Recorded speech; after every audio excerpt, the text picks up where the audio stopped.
Good evening, everyone, and thank you for watching NBC6 Voices on our Facebook and YouTube pages. I'm Jawan Strader. Oh, we have a doozy for you here tonight. If you're looking to buy or even rent a home in South Florida, you may have noticed the sky-high price tags on properties. Many of you may be going through this situation. These high prices are mainly impacting Black and Latinx people. NBC6's Sasha Jones digs deep into the housing market to figure out why.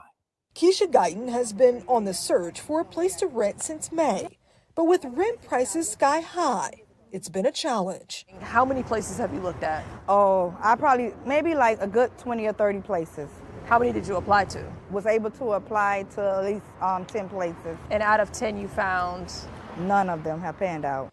She says she was paying $1,600 in rent, but now many similar size apartments are renting for $2,200 a month or more.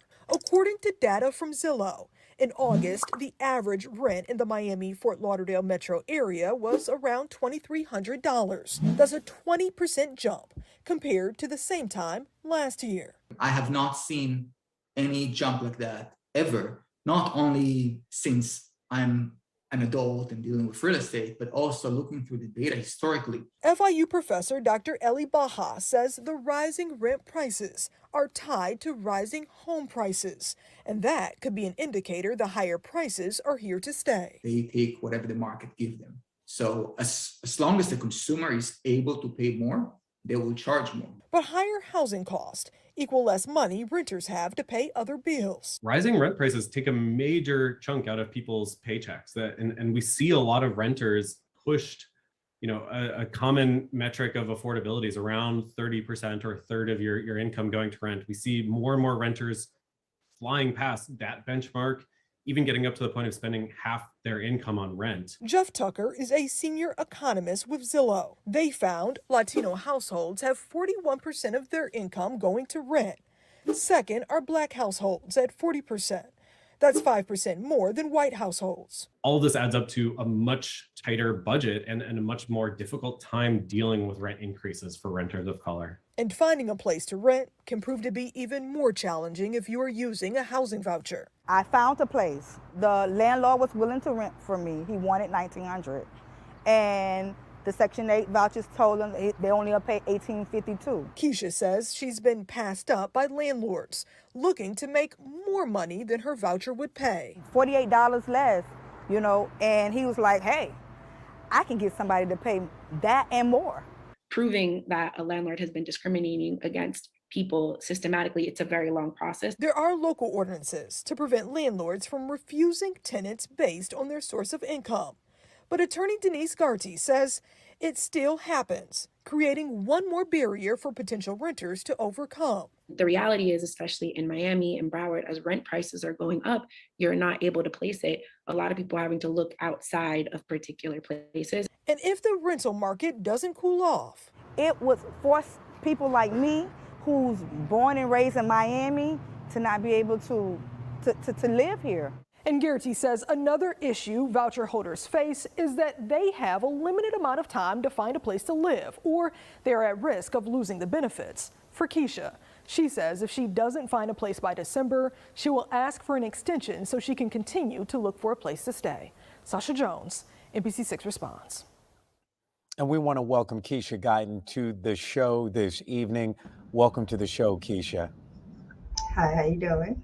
I'm doing well, but most importantly, how are you doing? I'm making ends meet. I'm trying to keep my head on the swivel.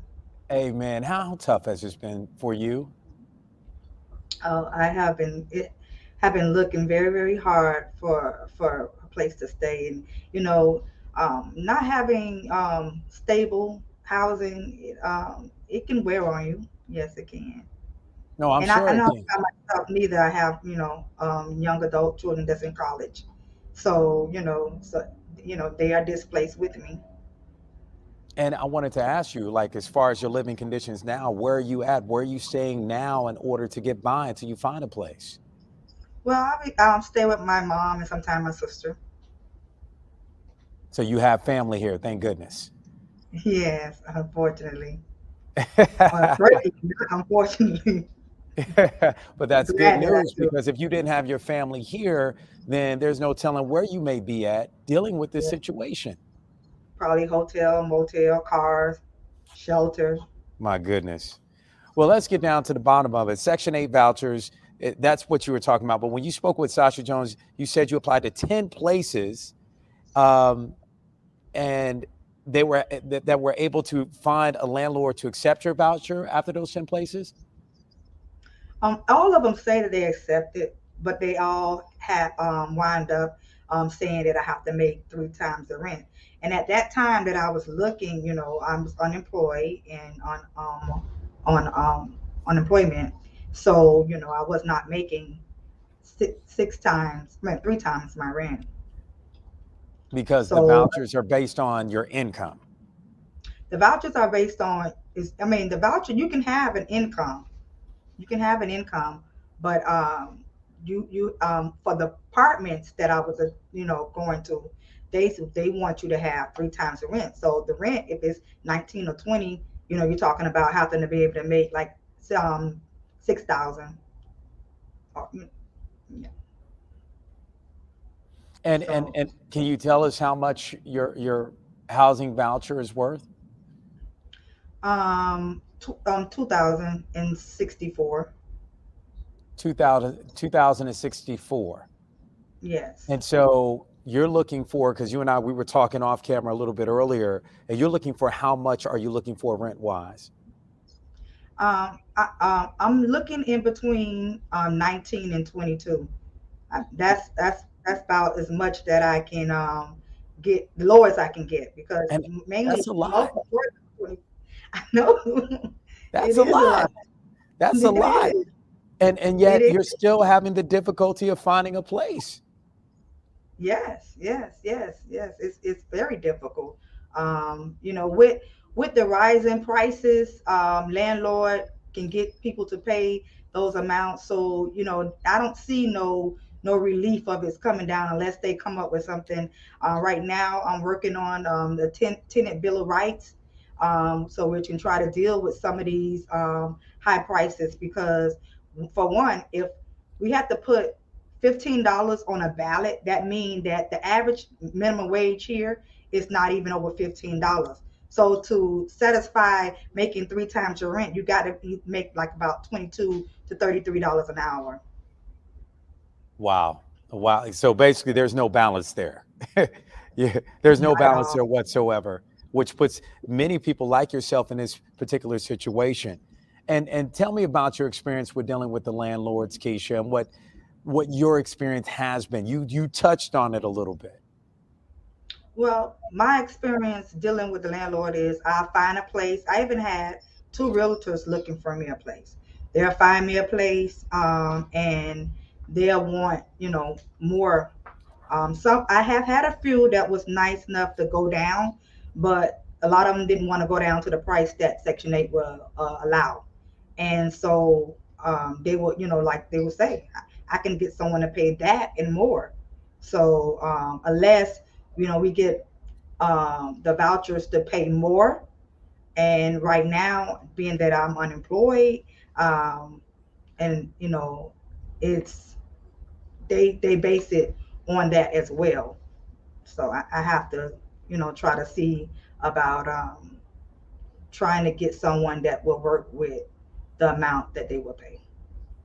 And how long do you have as far as your voucher is concerned before it expires? It expired December the 4th. I can probably get an extension. I Okay. have been talking to my caseworker. She understands and she knows what I'm going through, but unfortunately, due to guidelines, is so much she can do for me. Amen. Amen. And I hope that you continue to push and that you haven't given up. And it sounds like you haven't given up. So but you're still pushing. Oh no, I'm not going to give up, because I look at it as if it's happening to me, it's happening to someone else, and it's a domino effect. That's right. So I'm not out here by myself.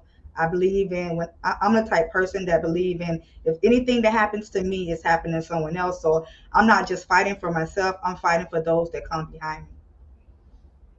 Amen. Keisha, thank you so much for coming on and sharing your story.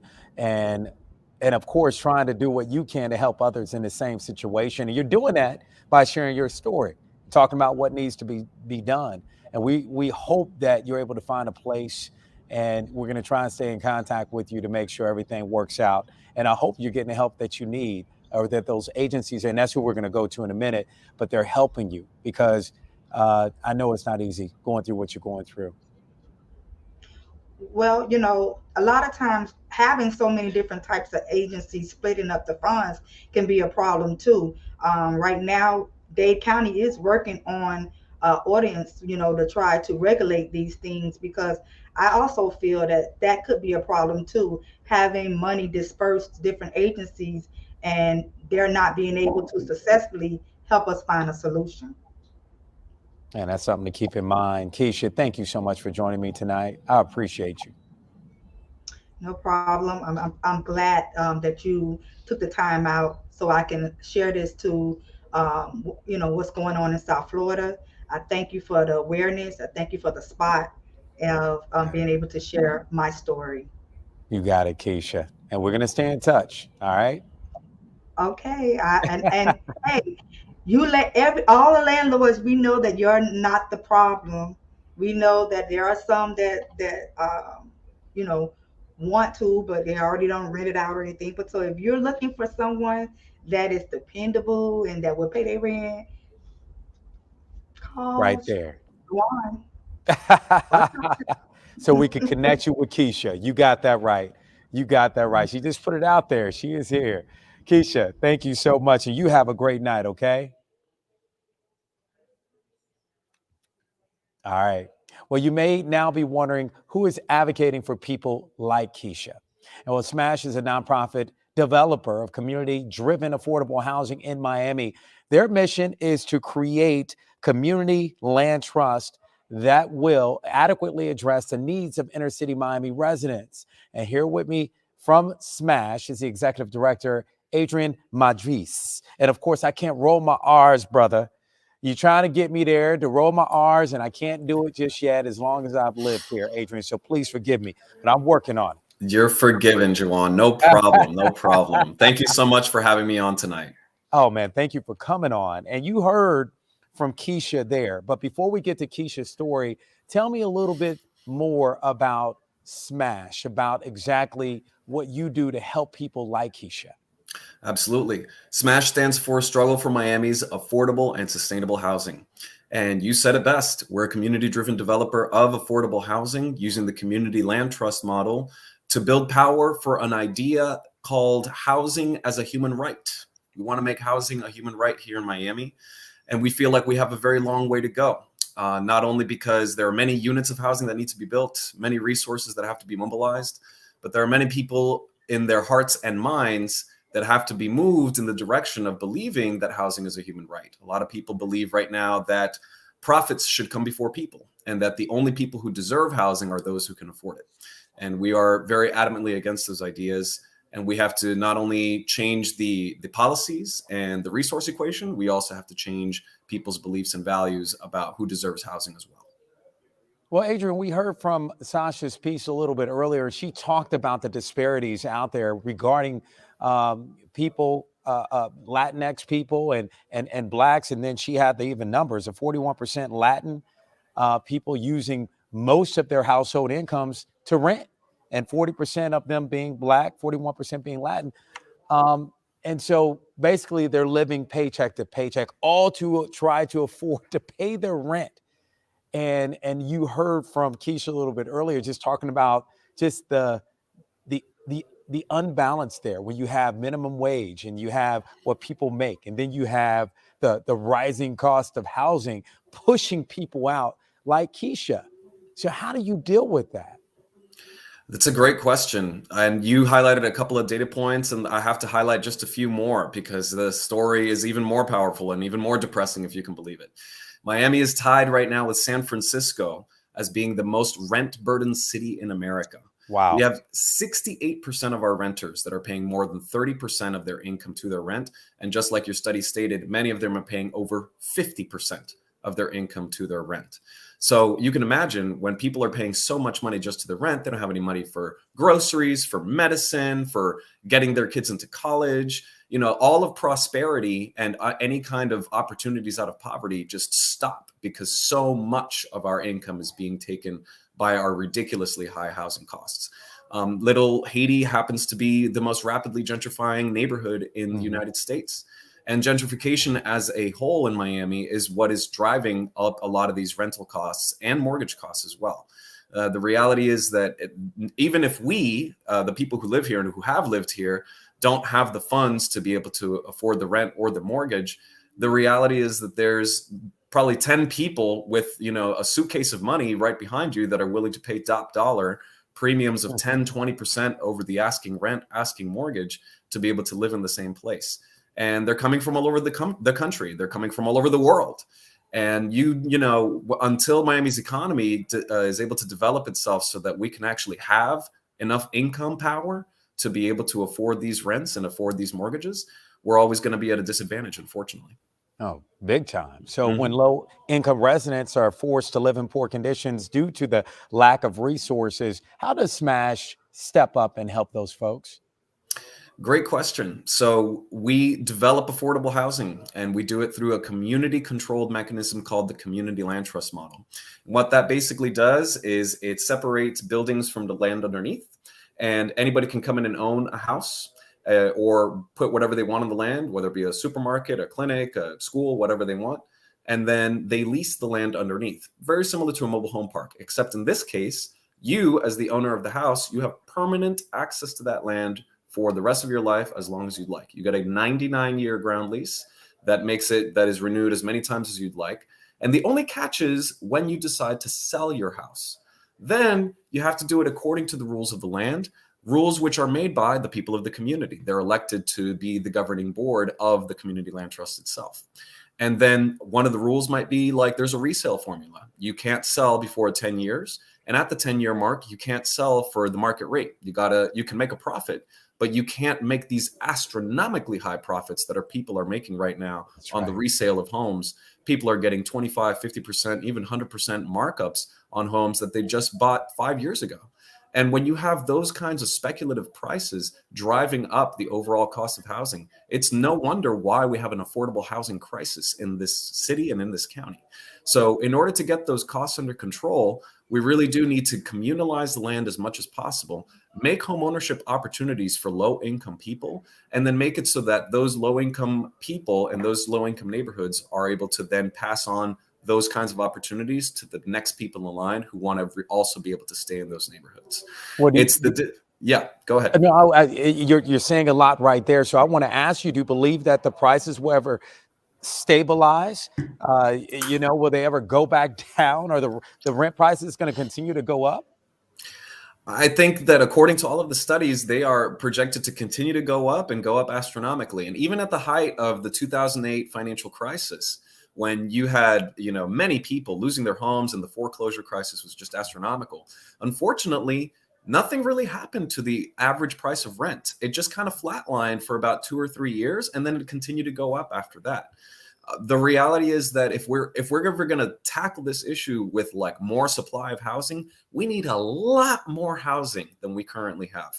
There was a study that was done recently by FIU in conjunction with Miami Homes for All, and that Smash and the Miami Worker Center, Keisha was from the Miami Worker Center who we were just speaking with, we all contributed to it and we all helped design it. It's called the Miami-Dade Affordable Housing Framework. And it highlights that we need 210,000 units of affordable housing to be either built or preserved by the year 2030 in order for us to get the affordability under control. And so we have really big challenges here when it comes to housing. And the reality is that nothing that the government is doing, either at the local level or at the federal level, even comes close to mobilizing the resources on the magnitude that we need in order to solve this problem. And lastly, before I let you go, because people are wondering, okay, what can I do? What can I do? What are the resources out there available to me if I need help with my rent? What are the options for folks out there that may be watching that need that help? I would say first, you're going to definitely want to figure out exactly what your situation is. If you have a legal situation, the great news is that you can get pro bono legal help. You're dealing with an eviction, a slumlord, a landlord who is not paying attention to your calls. Go ahead and go to legalservicesmiami.org and equip yourself with an attorney who can fight for you and make sure that everybody's doing right by you and right by the law. Then if you need rental assistance, Miami-Dade County and the city of Miami both have an emergency rental assistance program, and you can go on their websites and apply for it at any time. And those have been really the two big go-tos for us. We are developing affordable housing, and we hope to have applications available soon for that housing. We're actually starting a new affordable housing cooperative program next year that we're really excited about. And it's going to be an additional option for affordability. But more importantly than getting access to these services, we got to do what Keisha's doing right now, which is advocating and mobilizing people in the community to go out and advocate for different policies that create housing justice. That's exactly what we want to do at Smash as well. We don't just want to build this housing. We want to build the housing so that we can create a community of people that are going to advocate for housing justice for all. And Adrian, thank you for what you're doing. Thank you to Smash and of course for advocating for those folks like Keisha out there. There's so many of them, so many stories that we just don't hear enough of. So no, thank you for what you're doing for our community, man. We really appreciate you. Absolutely, absolutely. Happy to be here. You got it. You got it. Thank you for joining us tonight. And I want to thank everyone for joining us tonight as well. Hopefully you got something out of this show. And you can rewatch this episode on our Facebook and YouTube pages or on Saturday morning at 9:30 a.m. Be sure to follow me on Instagram and Facebook. I'm at JawanNBC6. And you can also message us on social media if you have a story idea. And before we go, you heard it. This is what this is all about here. Education is the key to success. If you believe, you will succeed. We'll see you next time. Have a great week.